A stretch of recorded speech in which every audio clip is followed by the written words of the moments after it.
ਗੁਰੂ ਗ੍ਰੰਥ ਸਾਹਿਬ ਜੀ ਦੀ ਬੇਅਦਬੀ ਕਰਨ ਵਾਲੇ ਦੋਸ਼ੀ ਸ਼ਰੇਆਮ ਘੁੰਮ ਰਹੇ ਨੇ ਤੇ ਇਹ ਚੀਜ਼ ਸਿੱਖ ਦਿਲਾਂ ਦੇ ਵਿੱਚ ਕੋਈ ਵੱਡਾ ਵਾਵਰੋਲਾ ਖੜਾ ਕਰ ਰਹੀ ਹੈ। ਭਾਵੇਂ ਕਿ ਸਿੱਖਾਂ ਦਾ ਭਾਰਤੀ ਨਿਆਂਪਾਲਿਕਾ ਦੇ ਵਿੱਚ ਬੇਇਨਸਾਫੀਆਂ ਦਾ ਇੱਕ ਲੰਮਾ ਤੇ ਕੋੜਾ ਤਜਰਬਾ ਹੈ, ਪਰ ਹਰ ਵਾਰ ਜਦੋਂ ਬੇਇਨਸਾਫੀ ਹੁੰਦੀ ਹੈ ਤਾਂ ਸਿੱਖ ਭਾਰਤੀ ਇਨਸਾਫ ਦੇ ਤਰਾਜੂ 'ਤੇ ਆਸ ਲਾ ਹੀ ਲੈਂਦੇ ਨੇ।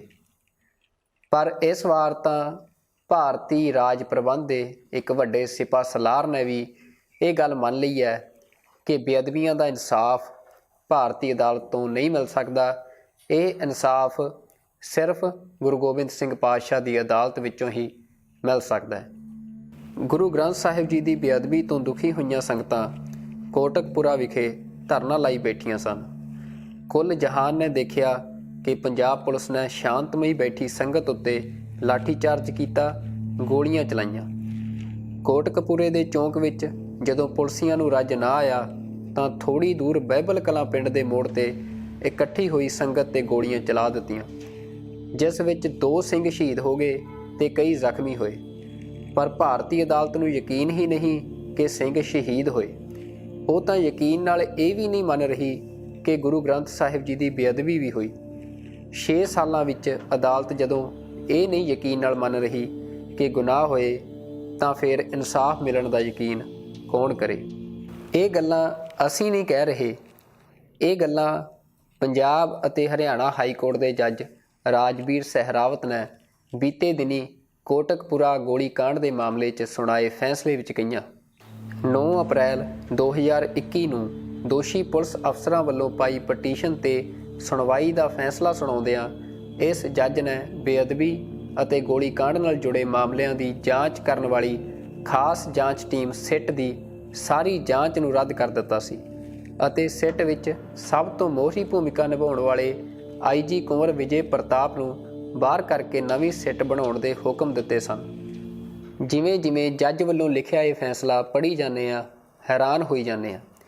ਪੰਜਾਬ ਅਤੇ ਹਰਿਆਣਾ ਹਾਈ ਕੋਰਟ ਦੇ ਜੱਜ ਨੇ ਆਪਣੇ ਇਸ ਫੈਸਲੇ ਵਿੱਚ ਪੰਜਾਬ ਪੁਲਿਸ ਨੂੰ ਬਿਲਕੁਲ ਦੋਸ਼ ਮੁਕਤ ਕਰ ਦਿੱਤਾ ਹੈ। ਪੰਜਾਬ ਅਤੇ ਹਰਿਆਣਾ ਹਾਈ ਕੋਰਟ ਦੇ ਜੱਜ ਵੱਲੋਂ ਇਹ ਫੈਸਲਾ ਭਾਵੇਂ ਅੰਗਰੇਜ਼ੀ ਵਿੱਚ ਲਿਖਿਆ ਗਿਆ, ਅਸੀਂ ਉਸ ਫੈਸਲੇ ਦਾ ਪੰਜਾਬੀ ਤਰਜਮਾ ਕੀਤਾ ਹੈ। ਸਾਰਾ ਫੈਸਲਾ ਭਾਵੇਂ ਬਹੁਤ ਲੰਮਾ ਹੈ, ਪਰ ਅਸੀਂ ਫੈਸਲੇ ਦੇ ਉਹਨਾਂ ਅੰਸ਼ਾਂ ਦਾ ਪੰਜਾਬੀ ਤਰਜਮਾ ਕੀਤਾ ਹੈ ਜੋ ਕੋਟਕਪੁਰਾ ਵਿਖੇ ਧਰਨਾ ਲੱਗਿਆ ਸੀ ਤੇ ਉੱਥੋਂ ਲੈ ਕੇ ਤੇ ਬਾਈਬਲ ਕਲਾਂ ਵਿਖੇ ਜੋ ਦੋਵੇਂ ਥਾਵਾਂ 'ਤੇ ਪੁਲਿਸ ਨੇ ਗੋਲੀ ਚਲਾਈ ਤੇ ਉਹਨਾਂ ਘਟਨਾਵਾਂ ਬਾਰੇ ਇਸ ਫੈਸਲੇ ਵਿੱਚ ਜੋ ਲਿਖਿਆ ਗਿਆ ਉਹਨਾਂ ਅੰਸ਼ਾਂ ਦਾ ਅਸੀਂ ਪੰਜਾਬੀ ਤਰਜਮਾ ਕੀਤਾ ਤੇ ਆਓ ਤੁਹਾਨੂੰ ਉਹ ਪੰਜਾਬੀ ਤਰਜਮਾ ਪੜ੍ਹ ਕੇ ਸੁਣਾਉਂਦੇ ਹਾਂ। ਉੱਪਰ ਬਿਆਨ ਕੀਤੀ ਗਈ 12/10/2015 ਨੂੰ ਕਥਿਤ ਬੇਅਦਬੀ ਦੀ ਘਟਨਾ ਤੋਂ ਬਾਅਦ 12/10/2015 ਅਤੇ 14/10/2015 ਵਿਚਕਾਰ ਬਾਈਬਲ ਕਲਾਂ ਅਤੇ ਕੋਟਕਪੂਰਾ ਵਿਖੇ ਸਮੂਹਿਕ ਪ੍ਰਦਰਸ਼ਨ ਕੀਤੇ ਗਏ। ਇਹ ਧਰਨੇ ਲਾਏ ਗਏ ਬਾਵਜੂਦ ਇਸ ਦੇ ਕਿ ਜ਼ਿਲ੍ਹਾ ਮੈਜਿਸਟ੍ਰੇਟ ਨੇ ਅਜਿਹੇ ਧਰਨਿਆਂ ਤੇ ਇਕੱਠਾਂ ਤੇ ਉਪਰੋਕਤ ਪਾਬੰਦੀ ਲਾਈ ਸੀ। ਕੋਟਕਪੂਰਾ ਦਾ ਧਰਨਾ ਪ੍ਰਦਰਸ਼ਨ, ਜਿਹੜਾ ਕਿ ਹੋਣ ਵਾਲੀ ਪਟੀਸ਼ਨ ਦਾ ਵਿਸ਼ਾ ਵਸਤੂ ਹੈ, ਇਹ ਪ੍ਰਦਰਸ਼ਨ ਕੋਟਕਪੂਰਾ ਚੌਂਕ ਵਿੱਚ ਸੀ, ਜਿੱਥੋਂ ਕੋਟਕਪੂਰਾ ਸ਼ਹਿਰ ਹੋਰ ਸ਼ਹਿਰਾਂ ਨਾਲ ਜਾ ਜੁੜਦਾ ਹੈ। ਸਿੱਟੇ ਵਜੋਂ ਜਨਤਕ ਆਵਾਜਾਈ ਕਾਫੀ ਪ੍ਰਭਾਵਿਤ ਹੋਈ ਸੀ। ਜਨਤਕ ਆਵਾਜਾਈ ਪ੍ਰਭਾਵਿਤ ਹੋਣ ਕਰਕੇ ਇਸ ਗੱਲ ਨੂੰ ਧਿਆਨ ਵਿੱਚ ਰੱਖਦੇ ਹੋਏ ਕਿ ਧਰਨਾ ਪ੍ਰਦਰਸ਼ਨ ਕਰਨ ਦੀ ਜ਼ਿਲ੍ਹਾ ਮੈਜਿਸਟ੍ਰੇਟ ਵੱਲੋਂ ਪਹਿਲਾਂ ਹੀ ਮਨਾਹੀ ਕੀਤੀ ਗਈ ਸੀ, ਪੁਲਿਸ ਨੇ ਉਸ ਜਗ੍ਹਾ ਨੂੰ ਖਾਲੀ ਕਰਾਉਣ ਲਈ ਕਾਰਵਾਈ ਕੀਤੀ। ਹਾਲਾਤਾਂ ਦੀ ਸੰਵੇਦਨਸ਼ੀਲਤਾ ਨੂੰ ਸਮਝਦੇ ਹੋਏ ਪੁਲਿਸ ਅਤੇ ਕਾਨੂੰਨ ਲਾਗੂ ਕਰਨ ਵਾਲੇ ਅਧਿਕਾਰੀਆਂ ਨੇ ਪਹਿਲਾਂ ਸੰਜਮ ਨਾਲ ਕੰਮ ਲਿਆ। ਪ੍ਰਦਰਸ਼ਨਕਾਰੀਆਂ ਨਾਲ ਗੱਲਬਾਤ ਕਰਕੇ ਉਹਨਾਂ ਨੂੰ ਹਾਲਾਤ ਸਮਝਾਉਣ ਦੀ ਕੋਸ਼ਿਸ਼ ਕੀਤੀ ਗਈ, ਪਰ ਪ੍ਰਦਰਸ਼ਨਕਾਰੀਆਂ ਵੱਲੋਂ ਇਹ ਯਤਨ ਪੁਲਿਸ ਦੀ ਕਮਜ਼ੋਰੀ ਵੱਲੋਂ ਦੇਖੇ ਗਏ। ਉਹਨਾਂ ਨੇ ਧਰਨੇ ਵਾਲੀ ਥਾਂ ਖਾਲੀ ਕਰਨ ਤੋਂ ਮਨ੍ਹਾ ਕਰ ਦਿੱਤਾ। ਇਸ ਲਈ 14/10/2015 ਨੂੰ ਬਠਿੰਡਾ ਅਤੇ ਹੋਰ ਇਲਾਕਿਆਂ ਤੋਂ ਪੁਲਿਸ ਬਲ, SSP ਅਤੇ ਹੋਰ ਅਧਿਕਾਰੀਆਂ ਨੂੰ ਕੋਟਕਪੂਰਾ ਤੈਨਾਤ ਕੀਤਾ ਗਿਆ। 14/10/2015 ਨੂੰ ਜ਼ਿਲ੍ਹਾ magistrate Faridkot, SSP Faridkot, SDM Kotkapura ਆਪਣੇ ਸਟਾਫ ਅਤੇ ਪੰਜਾਬ ਆਰਮਡ ਫੋਰਸ ਦੀ 13ਵੀਂ ਬਟਾਲੀਅਨ ਨਾਲ ਬੱਤੀਆਂ ਵਾਲਾ ਚੌਂਕ ਕੋਟਕਪੂਰਾ ਵਿਖੇ ਮੌਜੂਦ ਸਨ, ਜਦੋਂ ਕਥਿਤ ਧਰਨਾ 12/10/2015 ਤੋਂ ਚੱਲ ਰਿਹਾ ਸੀ। ਉਸ ਸਮੇਂ ਕਈ ਸਿੱਖ ਜਥੇਬੰਦੀਆਂ ਅਤੇ ਉਹਨਾਂ ਦੇ ਸਮਰਥਕ ਵੀ ਮੌਜੂਦ ਸਨ। ਉਹ ਸਭ ਕਥਿਤ ਤੌਰ ਤੇ ਤਲਵਾਰਾਂ, ਨੇਜ਼ਿਆਂ ਅਤੇ ਹੋਰ ਖਤਰਨਾਕ ਹਥਿਆਰਾਂ ਨਾਲ ਲੈਸ ਸਨ। ਧਰਨਾ ਸਮਾਪਤ ਕਰਾਉਣ ਲਈ ਜ਼ਿਲ੍ਹਾ ਪ੍ਰਸ਼ਾਸਨ ਨੇ ਧਰਨਾਕਾਰੀਆਂ ਦੇ ਆਗੂਆਂ ਨਾਲ ਕਈ ਮੀਟਿੰਗਾਂ ਕੀਤੀਆਂ ਅਤੇ ਉਹ ਹਰ ਸੰਭਵ ਯਤਨ ਕੀਤੇ ਜਿਸ ਨਾਲ ਸ਼ਾਂਤਮਈ ਤਰੀਕੇ ਨਾਲ ਧਰਨਾ ਚੁਕਾਇਆ ਜਾ ਸਕੇ ਅਤੇ ਧਰਨਾਕਾਰੀਆਂ ਵੱਲੋਂ ਆਮ ਨਾਗਰਿਕਾਂ ਅਤੇ ਟ੍ਰੈਫਿਕ ਨੂੰ ਕੋਈ ਤਕਲੀਫ ਅਤੇ ਰੁਕਾਵਟ ਨਾ ਪਹੁੰਚਾਈ ਜਾਵੇ। ਫਿਰ ਵੀ ਧਰਨੇ ਵਿੱਚ ਮੌਜੂਦ ਉਤੇਜਕ ਅਨਸਰਾਂ ਨੇ ਜਨਤਾ ਵਿੱਚ ਭਰੇ ਗੁੱਸੇ ਦਾ ਫਾਇਦਾ ਉਠਾਇਆ ਅਤੇ ਨਫ਼ਰਤੀ ਭਾਸ਼ਣ ਦੇ ਕੇ ਧਾਰਮਿਕ ਭਾਵਨਾਵਾਂ ਹਲੂਣ ਕੇ ਆਪਣੇ ਸਮਰਥਕਾਂ ਨੂੰ ਭੜਕਾ ਰਹੇ ਸਨ।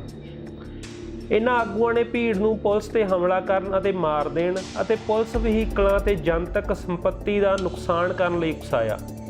ਆਗੂਆਂ ਨੇ ਹਿੰਸਾ ਪਹਿਲਾਂ ਹੀ ਵਿਉਂਤੀ ਹੋਈ ਸੀ, ਇਸੇ ਲਈ ਧਰਨੇ ਦੇ ਨੇੜੇ ਹੀ ਸੋਟੀਆਂ, ਇੱਟਾਂ, ਪੱਥਰਾਂ, ਬੈਟਾਂ ਨਾਲ ਭਰੀ ਟਰਾਲੀ ਪਹਿਲਾਂ ਹੀ ਖੜਾਈ ਹੋਈ ਸੀ।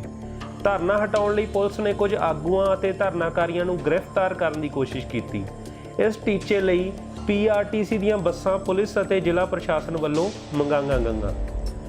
ਜਦੋਂ ਪੁਲਿਸ ਨੇ ਆਗੂਆਂ ਨੂੰ ਗ੍ਰਿਫਤਾਰ ਕਰਨ ਦੀ ਕੋਸ਼ਿਸ਼ ਕੀਤੀ ਤਾਂ ਉਹਨਾਂ ਅੱਗੋਂ ਵਿਰੋਧ ਕੀਤਾ ਅਤੇ ਪੁਲਿਸ ਉੱਪਰ ਪੱਥਰ ਅਤੇ ਇੱਟਾਂ ਰੋੜੇ ਵਰਾਉਣੇ ਸ਼ੁਰੂ ਕਰ ਦਿੱਤੇ। ਇਸ ਤਰ੍ਹਾਂ 14/10/2015 ਨੂੰ ਸਵੇਰੇ 5:30 ਵਜੇ ਧਰਨਾ ਹਿੰਸਾਤਮਕ ਹੋਣ ਲੱਗ ਪਿਆ।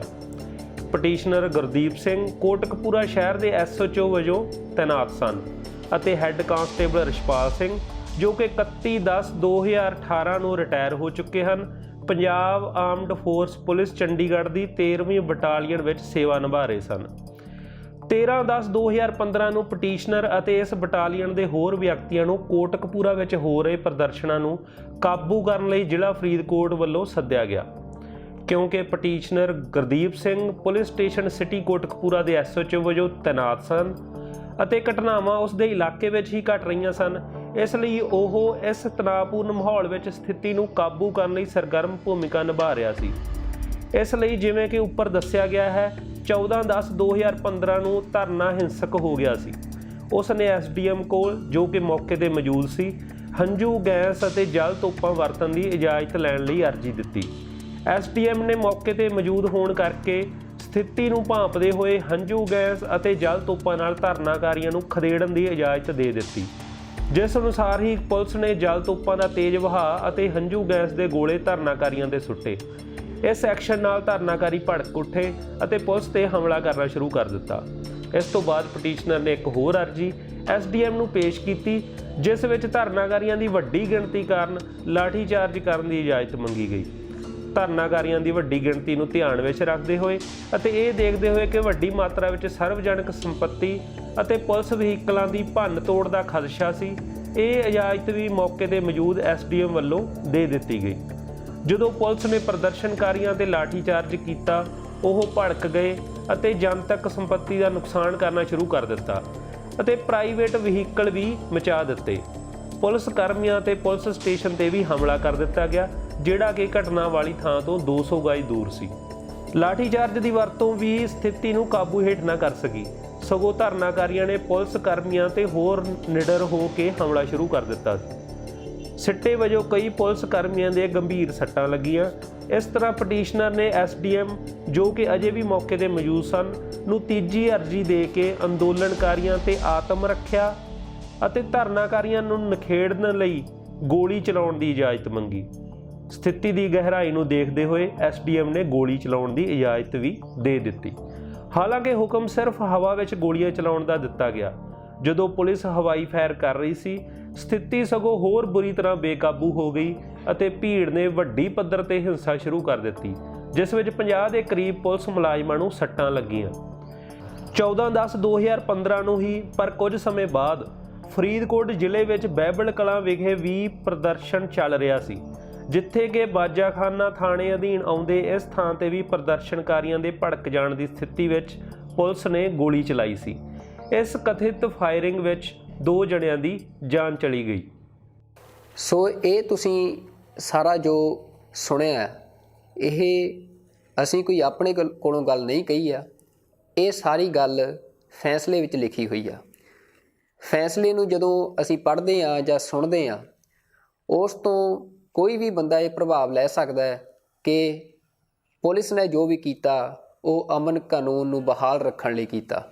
ਇਸੇ ਧਾਰਨਾ ਦੇ ਉੱਤੇ ਜੱਜ ਨੇ ਇਹ ਸਾਰਾ ਫੈਸਲਾ ਸੁਣਾਇਆ। ਤੇ ਪਿਛਲੇ 6 ਸਾਲਾਂ ਦੇ ਵਿੱਚ ਜੋ ਵੀ ਕਾਰਵਾਈ ਹੋਈ ਆ, ਜੋ ਜਾਂਚ ਹੋਈ ਆ, ਉਹ ਸਾਰੀ ਨੂੰ ਦਰਕਿਨਾਰ ਕਰ ਦਿੱਤਾ ਹੈ। ਹੁਣ ਜੱਜ ਨਵੀਂ ਸਿੱਟ ਬਣਾਉਣ ਲਈ ਕਹਿ ਰਹੇ ਨੇ, ਪਰ ਜਦੋਂ ਜੱਜ ਇਸ ਫੈਸਲੇ ਦੇ ਵਿੱਚ ਪੁਲਿਸ ਨੂੰ ਦੋਸ਼ ਮੁਕਤ ਕਰ ਚੁੱਕੇ ਨੇ ਤਾਂ ਫਿਰ ਇਹ ਵੀ ਸਵਾਲ ਖੜਾ ਹੁੰਦਾ ਹੈ ਕਿ ਫਿਰ ਨਵੀਂ ਸਿੱਟ ਕਿਸ ਗੱਲ ਲਈ ਬਣਾਈ ਜਾ ਰਹੀ ਹੈ।